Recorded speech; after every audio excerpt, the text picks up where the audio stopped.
पहले अपने शिव गुरु के चरणों पर नाम करती हूँ, मैया पार्वती के चरणों पर नाम करती हूँ, नीलम दीदी हरेंद्र भैया के चरणों पर नाम करती हूँ, सभी गुरु बहन के चरणों पर नाम करती हूँ। मेरे प्रणाम को स्वीकार कीजिए। गुरु बहन एक कथा सुनाने जा रही हूँ, कृपा करके कथा को ध्यान से सुनिएगा। ध्यान से सुनने से ज्ञान मिलता है, आधी अधूरी कथा नहीं सुनना चाहिए, क्योंकि शिव गुरु का अपमान होता है। पूरा कथा सुनने से कथा के रहस्य के बारे में पता चलता, ज्ञान भी मिलता है। कथा में क्या बताया गया, क्या समझाया गया, उसका ज्ञान मिलता है। इसलिए कथा को हमेशा पूरा सुनना चाहिए ताकि ज्ञान मिल सके। ये कथा एक गरीब किसान का, उसके पति पत्नी का है कि गरीब किसान कैसे महादेव के पूजा करने के लिए बेल पत्र ढूंढ रहा था, उसको बेल पत्र नहीं मिला। महादेव कैसे एक इंसान का भेष धारण करके उसको बेल पत्र उसके दिलवाए दिए। ये कथा एक गरीब किसान का है, कृपा करके ध्यान से सुनिएगा। शिवरात्रि के अवसर पर एक कथा मैं आप लोगों के सामने कहने जा रही हूँ। गुरु बहन आप लोग जानते ही हैं कि शिवरात्रि का समय आ रहा है, इसलिए शिवरात्रि के अवसर पर एक कथा मैं आपको बता रही हूँ, कहने जा रही हूँ। कृपा करके ध्यान से सुनिएगा। अगर मेरा ये कथा, ये चर्चा महादेव का अच्छा लगेगा, कमेंट में लिख के जरूर भेजिएगा। चैनल को सब्सक्राइब कर लीजिएगा। जो भी नया नया कथा अपने चैनल पर डालती हूँ आप तक पहुंचता रहे। आप हमारे कथा को ऐसे देखते रहे, अपना प्यार देते रहे। एक गांव में एक गरीब किसान रहता था। शिवरात्रि के समय आया था, पूरे गांव का लोग एक दिन के पहले बेल पत्र जुटा रहे थे, तोड़ तोड़ के पेड़ों से ला रहे थे। गरीब किसान जो था उसको एक जमीन का टुकड़ा थोड़ा था, वो अपने खेती गृहस्थी में थोड़ा फंस गया था। सोचा चलो शाम तक जाके ले आ लेंगे, क्योंकि महादेव का कल शिवरात्रि है तो हमें भी बेल पत्र जरूर चढ़ाना चाहिए। सभी लोग ने दिन भर में बेल पत्र, जो भी एक पेड़ था उस गांव में, सभी बेल पत्र लोग चढ़ चढ़ के तोड़ तोड़ के रख लिए। जब वो गरीब किसान रात को शाम को गया तो देख रहा बेल पत्र नहीं मिला। तो गरीब किसान जो था लौट ही आया। घर आया तो अपनी पत्नी से बोला कि बेल पत्र तो मिला ही नहीं, कल कैसे शिवरात्रि का पूजा करेंगे। तब उसकी पत्नी बोली कि कोई बात नहीं, मंदिर चलेंगे, अगर बेल पत्र कोई चढ़ाया होगा तो उसको लेके धो के चढ़ा देंगे, आप चिंता मत कीजिए। तो ये सही बात है गुरु बहिना, कोई भी वस्तु चढ़ा हुआ महादेव का, जैसे भांग धतूर फूल, चाहे समी पत्र हो गया, चाहे कुछ भी हो गया, उसको आप दोबारा लेके धो के नहीं चढ़ा सकती।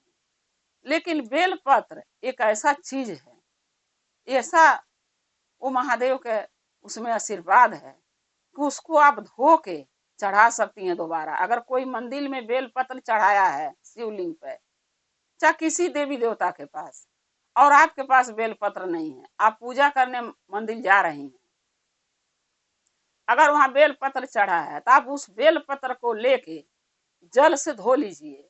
आ धोने के बाद वो बेल पत्र दोबारा महादेव के शिवलिंग पर आप चढ़ा सकती हैं। जितना पेड़ से तोड़ के चढ़ाने के बाद फल मिलेगा वो बेल पत्र चढ़ाने का, उतना ही फल, उतने ही आशीर्वाद महादेव का धो के चढ़ाने के बाद भी मिलता है। क्योंकि शिव महाकुरान के जो किताब है उसमें लिखा हुआ है कि बेल पत्र ऐसा चीज है कि कोई चीज आप धो के चढ़ाएंगे तो महादेव स्वीकार नहीं करेंगे कि, लेकिन बेल पत्र अगर उठा लिए, महादेव से मांग लिए हाथ फैला के कि हे भोलेनाथ हमारे पास बेल पत्र नहीं, आप एक बेल पत्र दीजिए, आपको अर्पण करना है, तो आप वो बेल पत्र उठा के धो लीजिए जल से और उसको दोबारा चढ़ा दीजिए।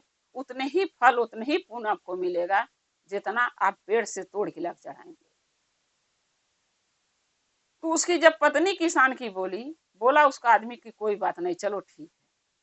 फिर दूसरे दिन एक किसान चला गया खेतों में काम करने। मैया पार्वती महादेव कैलाश पर बैठे थे। माँ पार्वती जो है ये बात पूछ ली महादेव से कि हे भोलेनाथ, शिवरात्रि के दिन बेल पत्र और दूध और जल चढ़ाने से क्या फल मिलता है इंसान को? क्या जरूरी है बेल पत्र चढ़ाना? अगर जिसके पास बेल पत्र नहीं है क्या वो आपका पूजा नहीं कर सकता? तब महादेव बोले कि नहीं पार्वती, ऐसी बात नहीं है, लेकिन शिवरात्रि के दिन बेल पत्र चढ़ाने से व्यक्ति के दुख कष्ट और जो उसका मनोकामना होता है वो जल्दी पूर्ण होता है और दुख कष्ट उसका शरीर के कम हो जाता है। इसलिए बेल पत्र शिवरात्रि के दूध ना भी हो भक्त के पास कोई बात नहीं, लेकिन 1 लोटा जल और बेल पत्र अगर है तो जरूरी है चढ़ाना। तब मैया पार्वती कहती हैं कि हे भोलेनाथ, और जो वो गरीब किसान जो खेत में चला गया है उसके पास तो बेल पत्र है नहीं, वो कैसे चढ़ाएगा? क्या उसको आप आशीर्वाद उसका भक्ति का फल नहीं देंगे? महादेव कहते हैं क्यों नहीं मिलेगा, उसको भी मिलेगा। तो मैया पार्वती कहती हैं उसके पास तो बेल पत्र है ही नहीं, वो क्या चढ़ाएगा आपको कल शिवरात्रि के? तब महादेव कहते हैं कि बेल पत्र मैं उसको दूंगा। तो मैया पार्वती हंसने लगती हैं, कहती हैं भोलेनाथ आप कैसे बेल पत्र उसको देंगे, क्या कैलाश से गिरा देंगे? तो महादेव कहते हैं नहीं पार्वती, मैं खुद एक बेल पत्र बेचने वाला बन के उसके पास जाऊंगा और बेल पत्र टोकरी में लेके।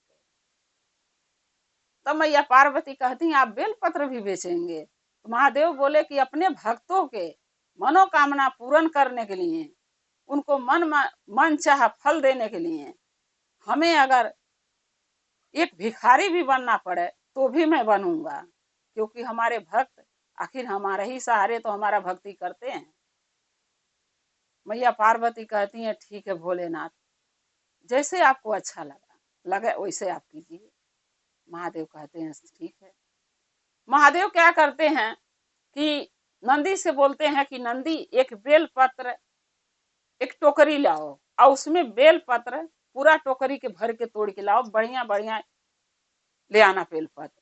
गुरु बहिना एक बात और आज हम बता दें वीडियो में कि जो भी आप लोग बेल पत्र महादेव के चढ़ाती हैं वो न फटा होना चाहिए, न टूटा होना चाहिए, न सुराग होना चाहिए बेल पत्र का अंदर। यानी वो तीन पत्ता का जो बेल पत्र होता है एक ही, भले आप एक ही चढ़ाइए लेकिन पूरा साबुत चढ़ाइए, खंडित नहीं होना चाहिए, क्योंकि खंडित बेल पत्र चढ़ाने से उसका फल नहीं मिलता है। यही बात नंदी ने महादेव से पूछा कि महादेव बेल पत्र पूरा क्यों आप मांगते हैं, टूटा क्यों नहीं चाहिए? तब महादेव ये बात नंदी से बोले कि नंदी बेल पत्र साबुत 3 पत्ते वाला इसलिए चढ़ता है कि साबुत बेल पत्र चढ़ाने का जो पुण्य होता है, जो फल होता है वो भक्त को जल्दी मिलता है, लेकिन जो खंडित चढ़ाते हैं जिनको नहीं ये बात का पता है उनको उसका फल नहीं मिलता है। तो गुरु बहन आज जो वीडियो में मैं बता रही हूँ आप ये लोग इस बात को ध्यान रखिएगा, हो सके तो और लोगों के बताइएगा जो हमारे वीडियो नहीं देखते हैं, कथा हमारे नहीं गुरु बहना सुनती हैं, आप सुनती हैं, आपको पता है बात को कि 3 पत्ता वाला जो बेल पत्र होता है वो टूटा फूटा खंडित नहीं चढ़ाना चाहिए। ये बात आप किसी और से बता सकती हैं, कोई और गुरु बहिना के बता सकती हैं, क्योंकि जितना आप बताएंगे इस बात को, जितना लोग जानेंगे उतना फल आपको भी मिलेगा इसका। तो नंदी गए टोकरी लेके और बेल पत्र तोड़ के ले आए, खूब साफ साफ बढ़िया बढ़िया, एक को फटा टूटा नहीं था। महादेव क्या किए, एक गरीब किसान का भेष बना के पगड़ी बांध लिए सर पे, फटा फूटा कपड़ा पहन लिए और पृथ्वी पर वो बेल पत्र का टोकरी कपारे पर लेके आ गए। रोड पे जाके मार्केट के लगे चिल्ला रहे थे बेल पत्र ले लो, बेल पत्र ले लो, लेकिन कोई नहीं लिया। अब महादेव जो थे वो सोचने लगे, सब यही कहते थे इतना गंदा इंसान है, फटा पहरा है, इतना गंदा कपड़ा पहना है, लग रहा है कि कितने दिन से नहाया नहीं है, कपड़े भी इसका सही नहीं है, फटा फूटा है, भिखारी के लेखा लग रहा है, मुंह पर देखो कितना काली कुली कपड़ा गंदा लग रहा है इसका मुंह, इसका पैर देखो कैसा लग रहा है।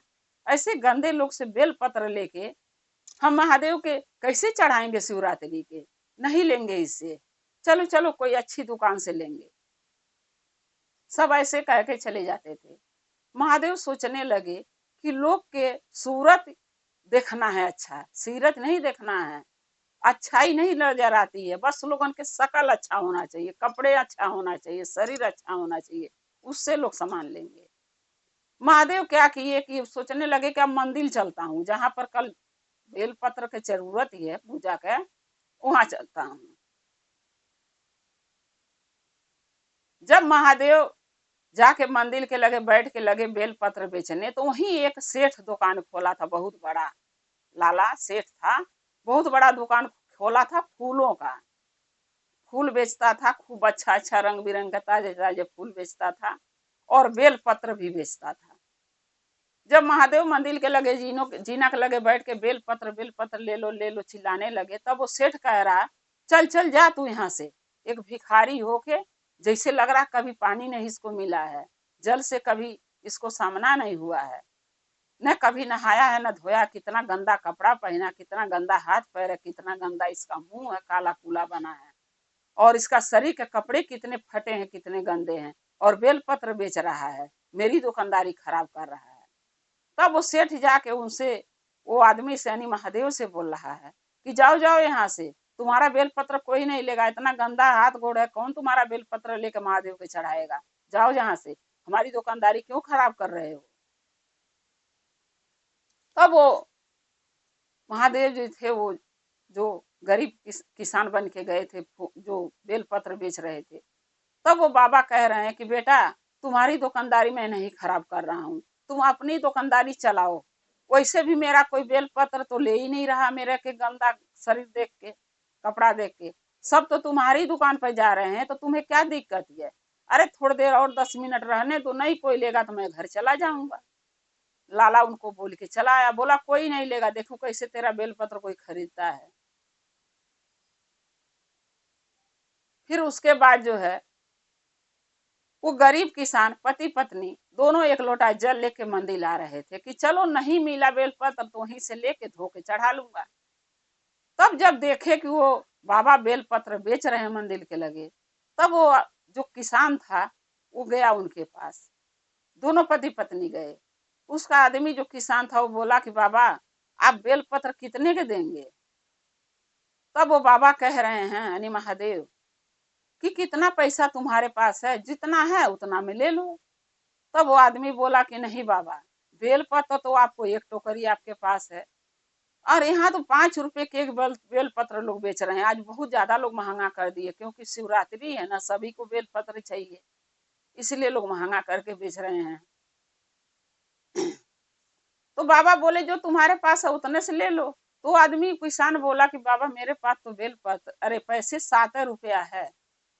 तब वो बाबा कह रहे हैं यानी महादेव कि कोई बात नहीं बेटा, 7 रुपया दे दो, हमें बहुत पैसे की जरूरत है, 2 दिन से मैं भोजन नहीं किया हूँ, 7 रुपये दे के तुम पूरा बेलपत्र ले लो, और बाद में जो बाकी पैसे होगा तो दे देना, जब कमाना तो वो किसान बोला कि बाबा ठीक है, लेकिन आके पैसे जरूर ले जाना मेरे घर से, मेरा घर यहीं बगल में है, क्योंकि अभी तो मेरे पास पूरा पैसा है नहीं। तो बाबा बोले ठीक है। टोकरी दोनों मियाँ बीवी पकड़े और मंदिर में लेके गए। तो उसकी पत्नी बोल रही है किसान की कि देखिए, बेलपत्र ज्यादा चढ़ाना चढ़ाइए, अच्छा थोड़ा चढ़ाइए, महादेव प्यार के भूखे होते हैं, सामान के भूखे नहीं होते हैं। क्योंकि इतना बेलपत्र अगर हम चढ़ा देते हैं तो क्या उससे महादेव खुश नहीं हो जाएंगे। ऐसा करते हैं कि थोड़ा बेलपत्र चढ़ा देते हैं, और कोई जरूरीमंद इंसान अगर मांगेगा तो उसको हम दे देंगे, और नहीं कोई मांगता है तो बेलपत्र को घर ले चलते हैं, जतन से रख देंगे, रोज दिन तो पूजा महादेव का करना ही है, रोज थोड़ा थोड़ा करके चढ़ाते रहेंगे। तो उसका आदमी बोला ठीक कह रहे हो, चाहे 10 चढ़ाए, चाहे 5 चढ़ाए, चाहे 1 चढ़ाए, और चाहे पूरी टोकरी चढ़ा दें, महादेव भाव के भूखे होते हैं, भक्ति के भूखे होते हैं, सामान के भूखे नहीं होते हैं। दोनों पति पत्नी 5-5 को बेलपत्र महादेव के चढ़ा दिए। बाकी बेलपत्र जो है महादेव को 5-5 बेलपत्र चढ़ा के दोनों पति पत्नी महादेव का पूजा करके जल चढ़ा के बाहर निकल गए। बाहर निकल के बहुत देर ले खड़े थे कि किसी की जरूरत है दे दें, सबके पास बेलपत्र था, कई जने से पूछे कोई नहीं लिया। तो दोनों पति पत्नी लेके बेलपत्र घरे चले गए, क्योंकि जब जो लिखा है गुरु बहिना वो तो होना है। क्योंकि लिखा था कोई नहीं लेगा बेलपत्र उसके घर जाएगा और उसी से वो अमीर होगा। बेलपत्र जब वो घर ले गए तो उसकी पत्नी बोल रही है कि बेलपत्र मैं पूजा घर में धर देती हूँ, जहाँ पूजा भक्ति करती हूँ महादेव का फोटो रखा है मैं वहीं धर आती हूँ, क्योंकि दूसरे जगह रखेंगे तो इधर उधर हो जाएगा और वहां रहेगा तो रोज दिन उसी में से ले लेके महादेव के चढ़ाते रहेंगे। तब किसान बोल रहा है ठीक है ले जाओ धर दो। बेलपत्र लिया पूजा घर में किसान की पत्नी धर दी जहाँ पूजा करती है, और दोनों मियाँ बीवी अपना सो गए, क्योंकि व्रत किए थे भोजन तो करेंगे नहीं। सो गए। जब सुबह उठे तो देख रहे हैं कि बेलपत्र सोने का बन गया है। अब दोनों पति पत्नी बड़ा चिंता में फंस गए। बोले ये बेलपत्र सोने का बना कैसे? फिर उसकी पत्नी कहती है कि सब महादेव की दया है, क्योंकि महादेव के हमारी गरीबी हमारी परेशानी नहीं देखा गया, इसलिए महादेव सारे बेलपत्र सोने का बना दिए। तब उसका आदमी यानी किसान कहता है कि देखो ऐसा करते हैं कि मंदिर चल के और महादेव से पूछते हैं कि हे भोलेनाथ हमें दर्शन दीजिए। महादेव का दर्शन मांगते हैं। जब बेलपत्र महादेव सोने का बना सकते हैं हमारे दुख दूर करने के लिए, तो हमें महादेव दर्शन जरूर देंगे, हमारा विश्वास है। तब उसकी पत्नी कहती है कि ठीक है चलिए। तब क्या करते हैं दोनों पति पत्नी कुछ फूल और एक दो बेलपत्र लेके घर में अलग से रखे होते हैं चले जाते हैं, और एक लोटा जल दोनों ले लेते हैं, एक लोटा, और दोनों जाके महादेव के जल चढ़ाते हैं, पूजा करते हैं। फिर महादेव से कहते हैं, उनके चरणों में गिर के उनके मंदिर में सर झुका के कहते हैं हे भोलेनाथ हमें कुछ नहीं चाहिए, आप अपना दर्शन दे दीजिए, आपका दर्शन हम करना चाहते हैं। महादेव उनके सच्चे दिल से सच्चे भक्ति से प्रसन्न होके उनको दर्शन देते हैं मंदिर में। तब वो दोनों पति पत्नी पूछते हैं कि हे भोलेनाथ हम जो बेलपत्र यहाँ से ले गए थे, एक बूढ़े बाबा बेच रहे थे, वो बेलपत्र कुछ चढ़ाए कुछ घरे ले गए कि रोज दिन चढ़ाएंगे थोड़ा थोड़ा, वो बेलपत्र सोने का कैसे हो गया बाबा? तब महादेव कहते हैं कि हे गरीब किसान, तुम लोग बहुत गरीब हो, तुम्हें खाने के लिए भी दिक्कत है, रहने की प्रॉब्लम है, वस्त्र कपड़ा कुछ नहीं है तुम्हारे पास, सो हम तुम्हारी गरीबी तुम्हारा दुख दूर करने के लिए वो बेलपत्र सोने का बना दिया है। अब उसी बेलपत्र को बेच के एक एक दो ले जाके और जो चाहते हो वो तुम्हारा हो जाएगा। घर द्वार भी बना सकते हो, गाड़ी घोड़ा ले सकते हो, जमीन जायदाद कीन सकते हो, सब कुछ तुम्हारे पास हो जाएगा। तब गरीब किसान पति पत्नी दोनों महादेव के चरणों में गिर के कहते हैं कि हे भोलेनाथ आप तो मेरे को बिना मांगे सब कुछ दे दिए, धन दौलत रुपया पैसा सब हम अब इससे हम अमीर हो जाएंगे, सब हमारे पास हो जाएगा, लेकिन एक औलाद नहीं है बाबा, वो भी दे दीजिए। तब महादेव हंस के कहते हैं कि इसीलिए तो जब इंसान को एक चीज दे देता हूँ तो दोबारा दूसरे का ख्वाहिश रखता है। चलो ठीक है ये भी तुम्हें दिया, औलाद भी दिया। अब ये बात सुन के दोनों पति पत्नी बड़ा खुश होते हैं और हंसी खुशी अपने घर आते हैं, और उसी बेलपत्र के जो सोने का बना होता है उसी से अपना घर मकान बेच के करके सोनारे के यहाँ सब कुछ कर लेते हैं, पूरा अमीर हो जाते हैं। और जो लाला महादेव पर हंसा था, जो उनको खदेड़ रहा था, वो उसका अच्छी खासी दुकान इतना अमीर था वो भिखारी बन जाता है, और ये दोनों पति पत्नी अमीर बन जाते हैं। और 9 महीने के बाद एक औलाद भी उसको महादेव देते हैं खूब सुंदर सा। अब वो तीनों मियाँ बीवी किसान पति पत्नी और औलाद तीनों अपना हंसी खुशी अपना जीवन बिताने लगते हैं। इसीलिए कहते हैं गुरु बहिना कि किसी गरीब के देख के मजाक नहीं उड़ाना चाहिए। अगर आप लोग दुकानी मार्केट में 10 दुकान होता है, कहीं आप मार्केट जाइए तो चारों तरफ से दुकान ही दुकान होती है, लेकिन जिसके भाग में जितना होता है कमाई बिकना उतना वो कमाता है, उतना उसका बिक्री होता है।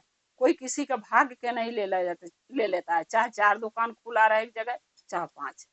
लेकिन वो जो अमीर जो लाला था सेठ था उसको सबूर नहीं था, महादेव का अपमान कर दिया और वो गरीब बन गया। और जो महादेव के समझे घिन नहीं किया, जो किसान उनके घिन नहीं किया, उनको जरूरतमंद समझा कि ये ये बाबा को पैसे की जरूरत ही है। अगर हम ये बेलपत्र ले लेंगे तो हमारा भी काम हो जाएगा, हम महादेव के चढ़ा भी लेंगे, पूजा भी हो जाएगा, और इस गरीब बाबा का जो पैसे की जरूरत ही है वो पूरा हो जाएगा। वो समझा, उनकी परेशानी मजबूरी समझ के, एक गरीब बाबा समझ के उनसे बेलपत्र ले लिया। शरीर नहीं देखा, उनका दिल देखा, उनका आत्मा देख के खरीद लिया। आज वो अमीर हो गया और लाला जो घमंडी था वो गरीब हो गया। इसलिए कहते हैं गुरु बहिना, कोई गरीब हो चाहे अमीर हो, अहंकार मन में नहीं रखना चाहिए, किसी गरीब पर हंसना नहीं चाहिए, किसी फटा पुरान पहन के कोई कहीं जा रहा तो उसका मजाक नहीं उड़ाना चाहिए। न पता नसीब में कब क्या किस्मत पलटी खा कि आज अमीर हैं हम तो कल गरीब हो जाएं। किस्मत के भाग का लिखा कोई नहीं जान सकता है। गुरु भाई गुरु बहिना, जैसे वो गरीब किसान पति पत्नी दोनों अमीर हो गए, वैसा महादेव सबके धन दौलत दें, सबके बरकत करें, रोजी रोटी कमाई में महादेव से प्रार्थना करूंगी। जो गुरु बहिना गुरु भैया गरीब हैं, उनके दिक्कत है, उनके दीजिए महादेव। और जिसके पास है, हम लोगों के पास है, हम लोग इसी में खुश हैं। इससे ज्यादा क्या करेंगे लेके? अच्छा खा ले रहे हैं, पहन ले रहे हैं, अच्छे जी रहे हैं, अच्छा जिंदगी चल रही है, इससे बढ़ के कुछ नहीं चाहिए। बाल बच्चे के औलाद का जीवन निखे सुखे रख ले रहे हैं, अच्छे से बच्चे अपना कमा खा, इससे बढ़ के कुछ नहीं चाहिए। बाबा सब पर दया करना। गुरु बहिना, अगर मेरा ये कथा आपको अच्छा लगा तो कमेंट में लिख के जरूर भेजिएगा। चैनल को सब्सक्राइब कर लीजिएगा। जो नया नया मैं कथा चैनल पर वीडियो डालती हूँ कथा, वो आप तक पहुँचता रहे। हमारे कथा को ऐसे ही देखते रहें, महादेव का अपना प्यार अपना दुलार हमें देते रहें। हम और आप शिव परिवार से ऐसे ही जुड़े रहें। हर हर महादेव, घर घर महादेव। महादेव की दया और कृपा सभी गुरु भाई गुरु बहिना पर, सभी भक्तों पर सदा बना रहे। जय श्री गुरु।